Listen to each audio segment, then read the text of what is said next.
property, but if he knows you're coming, he'll get a key and you'll actually go to the house. The house is still standing. It's all surrounded with trees, though. Oh, wow.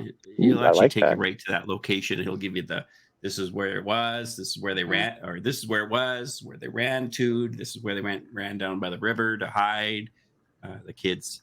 And this is where the father came back when it's quite like if we ever have a retreat up here for Sasquatch because I know a lodge that we could have it at in Chilliwack, which is just outside of Thomas's. I was going to get a big bus and say, Thomas, you should take people on tours.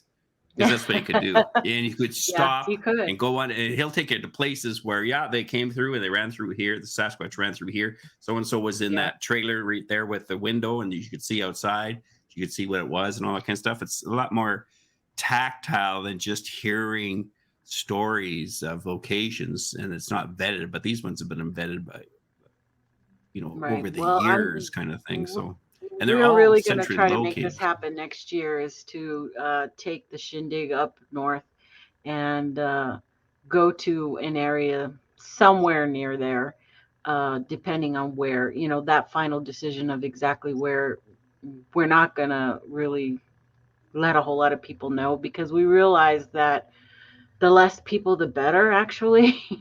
And they have BFRO researchers up at research in that area too. It's on the north end of the lake. But the other thing that I just want to comment on is a lot of times, this is what I find with Americans, not that I'm segregating you out into circles, but you come to Canada. And if you've never been in Canada, like especially like Nordagues, Nordague. God, I lived by Nordague. I mean, I've known Nordague, been in Nordague for decades.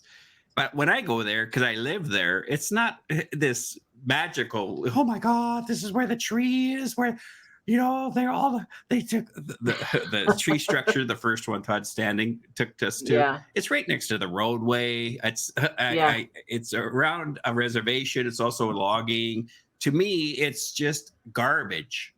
But if you're coming there for the first time and then your mind's been primed, you're going to have a real hard time of understanding. Like I know Brian King's going up there to see Todd Standing. It's like, oh yeah, or he's going up here to Revelstoke and stuff like this area. Yeah, it looks pretty monstrous when you look at the mountains and stuff like that, but not for a guy who lives in the area, not for a guy who does. He doesn't. I'm not influenced by the atmosphere. So I just want to point that out as a caution when you're coming here. Make sure you talk to somebody who really does know the area before you go to talk to somebody who says he knows the area. And he's already got Sasquatch on his brain where he's going to influence your thinking because you're going to be so Well, I'm not going to get Todd Standing as my tour guide there, Leon. Is he paying? Is he paying Todd Standing's fee? I don't think so.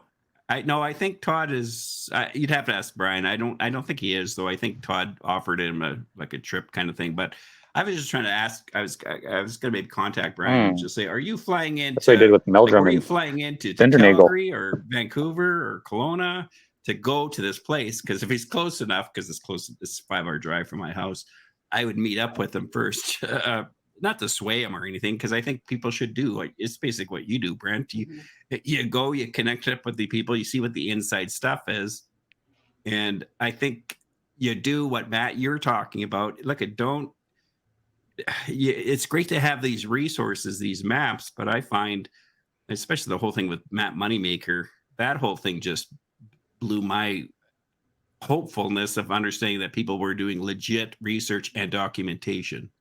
Because what do I trust on the BFRO? You guys heard me talk about this. And that's what I mean is the idea of, like you said, with blast calling and stuff like that. We are getting so saturated. You guys have noticed this over the last 2 years. So many Bigfoot conferences online, lots of them. We're talking probably 3 times the amount there was just a few years ago. The problem with that is the saturation, contamination, whatever term you want to say, out in the bush. is going to get more and more and more because the curiosity, the interest is going. One of your maps you had, I think it was the second one, you notice there's the high population on the left side of the picture, highest population on the right side of the picture, hardly anything in the middle. You wait over the next 10 years as the culture of Bigfoot, Sasquatchy starts growing, there's going to be more sightings in the center part because it's lucrative. It's good for communities that are dying for ideas. It's a mystery, Right. you know, so Yeah.